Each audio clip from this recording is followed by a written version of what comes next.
সেই বিখ্যাত এলাকা, যে এলাকায় চেয়ারম্যান, মেম্বার, এমপি কোনো কাজ করে নাই, শুধু শেখ হাসিনার থেকে টাকা এনে রাস্তার জন্য তারা মেরে খাইছে। কিন্তু এটা তো শেখ হাসিনা দেখে নাই, কিন্তু শেখ হাসিনার দোষ আছে ঠিক আছে অন্যদিকে, কিন্তু এই রাস্তাঘাটের এই অবস্থার কারণে শেখ হাসিনা কোনো দায়ী নেই।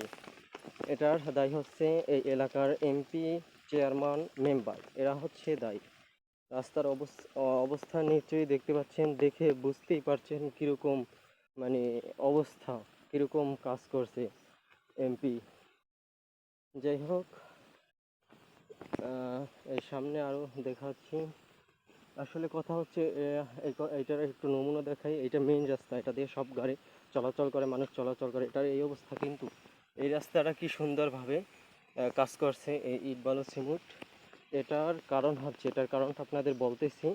হয়তো কিছু মানুষে বুঝে গেছেন, কিন্তু কিছু মানুষে বুঝে না এখনও। এটার কারণ হচ্ছে এই মেইন রাস্তার এই অবস্থা।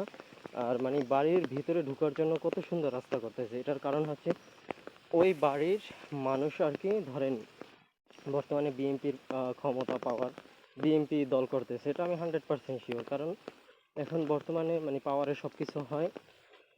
তারা চুরিচামারি করে মেইন রাস্তার থেকে এই আনে কাজ এনে তাদের নিজের বাড়িতে কিছু করে কাজ, এবং বাকি টাকা তারা মেরে খায়। যাই হোক, বেশি কথা বলতে চাই না। রাস্তার অবস্থা দেখতেই পাচ্ছেন,